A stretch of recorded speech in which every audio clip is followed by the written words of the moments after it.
Society में नई नई रहने आई थी। एक रोज उसकी पड़ोसन कहती है, हाय, मेरा नाम तमन्ना है, मैं पास के घर में रहती हूँ। आप नई आई हैं तो सोचा मिलाऊं। अच्छा किया, आइए ना बैठिए, मैं आपके लिए चाय लेकर आती हूँ। अरे नहीं, चाय तो मैं साथ लाई हूँ। सोचा आपने अभी अपना किचन सेट किया होगा कि भी नहीं।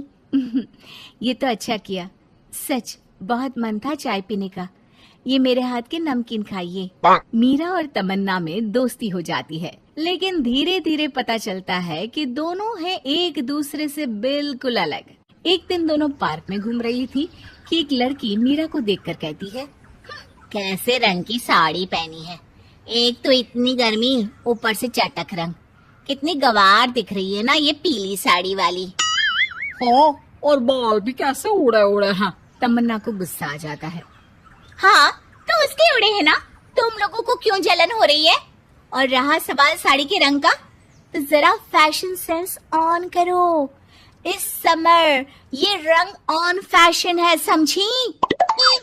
वो दोनों लड़कियां तमन्ना से लड़ने आ जाती हैं कि अरे छोड़ ना, जी रहने दीजिए। हाँ, सही कह रही हैं, खराबी तो है मेरे बाल और साड़ी, आप प्लीज जाइए यहाँ से। अरे क्यों इतना स्वीट बनती है तू सबसे, हर किसी को जवाब दिया करना।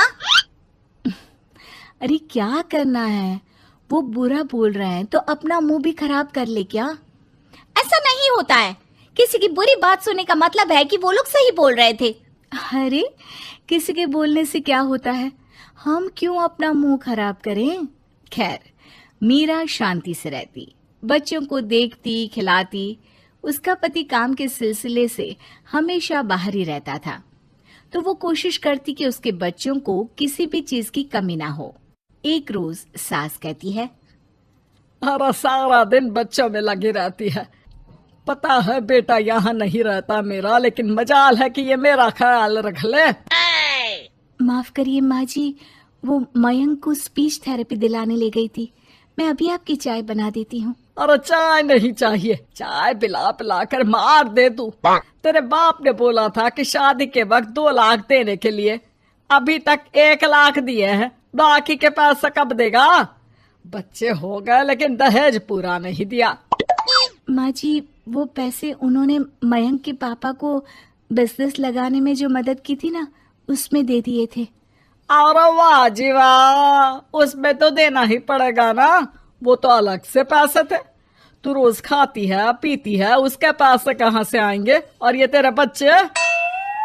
तभी मीरा को गुस्सा आ जाता है। वो सास को आंख दिखाती है और सास कुछ सोचकर वहां से निकल जाती है। तभी वहां मीरा की दोस्त आ जाती है। क्या कह रही थी, कौन से पैसे ले लिए तेरे पापा ने? मीरा मुस्कुरा देती है। अरे वो पुराने लोग हैं ना, अपने तरीके से सोचते समझते हैं, छोड़ ना। और पता कैसे आना हुआ? अरे तेरा कुछ नहीं हो सकता, मेरी सास होती ना तो ऐसा मुंह तोड़ जवाब देती कि देखती रह जाती। मीरा मुस्कुरा देती है। मीरा सारा दिन घर का काम करती, शाम को तमन्ना के साथ अपने बच्चों को लेकर पार्क में जाती, जहां दोनों के बच्चे मिलजुल कर खेलते। अच्छा तमन्ना, मैं कुछ दिन बिजी रहूंगी, हस्बैंड आ रहे हैं ना, तो अगर मैं ना आ सकूं तो तुम आ जाना बिना कुछ सोचे। मीरा घर आ जाती है, जहां पति पहले से ही मौजूद होता है। तो मोहतरमा, वक्त मिल गया पति के लिए? अरे आप तो कल आने वाले थे ना? हाँ, लेकिन सरप्राइज देने की सोचा तुमको। कहाँ गए थे बच्चों के साथ? अरे बस पार्क तक गई थी, बच्चों को खिलाने के लिए। वैसे अगर आपने सरप्राइज नहीं दिया होता तो मैं कुछ स्पेशल बनाती आपके लिए। अरे तुम्हारे हाथ की तो सिंपल दाल भी स्पेशल होती है। कुछ भी बना लो मीरा। मीरा का पति उससे बहुत प्यार करता था, वो उसे समझता था, लेकिन कभी कभी उस पर गुस्सा भी हो जाता था। अरे घर पर कोई है? कहाँ है मीरा? तभी तमन्ना के कान में मीरा के पति की आवाज आती है। यार बच्चे बच्चे, हमेशा तुम्हारा ध्यान बच्चों पर रहता है। चलो ठीक भी है, लेकिन मेरा भी तो सोचो। तुम्हें कौन सी शर्ट साफ करने को कहा था और तुमने कौन सी कर दी? यार पता नहीं ध्यान कहाँ रहता है तुम्हारा। जरा सी भी स्मार्टनेस नाम की चीज नहीं है, न बोलना आता है न समझना। मुझे आपने सफेद शर्ट साफ करने को कहा था, ये सफेद ही तो है। अरे पागल औरत, मुंह से सफेद निकल गया होगा, ये नीली करनी थी। लेकिन तुम खुद की अकल लगाओ तब ना पता चले कि कौन सी करनी है। तमन्ना बाहर खड़ी सब सुन रही थी। उसने वहां से निकल जाने में ही भलाई समझी, लेकिन अगले रोज पार्क में। देखो, मुझे गलत मत समझना, मैं ये नहीं कह रही हूँ कि तुम अपने पति से लड़ो या उसका मुंह तोड़ दो, लेकिन अपनी बात रखना तो सीखो। जमाना ऐसा नहीं है कि कोई किसी को कुछ भी सुना दे और अगला चुप रहे। चुप रहना ठीक है, लेकिन एक लेवल तक। मैं समझ रही हूँ तमन्ना, लेकिन मेरा नेचर कभी रहा ही नहीं। हाँ, मुझे भी गुस्सा आ जाता है, लगता है गलती कहाँ है, पर समझ में ही नहीं आता कि बोलूं क्या। खैर, बात आई गई हो जाती है।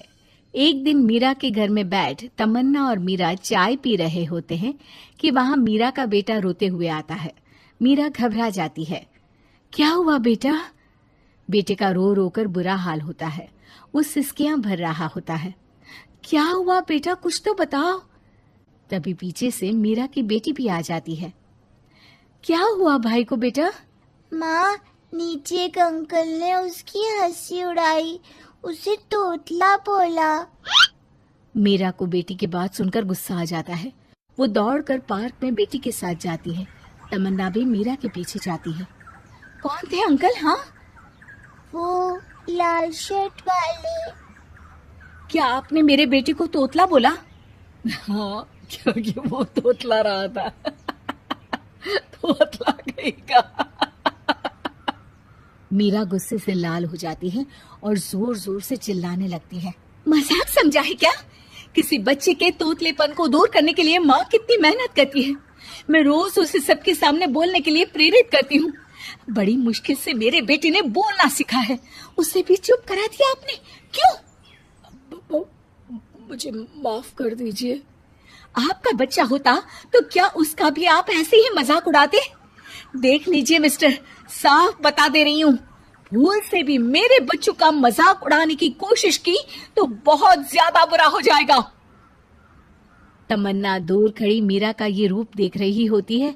वो समझ जाती है कि एक औरत के अंदर की शेरनी तभी जगती है जब उसके बच्चे को कुछ कहा जाए।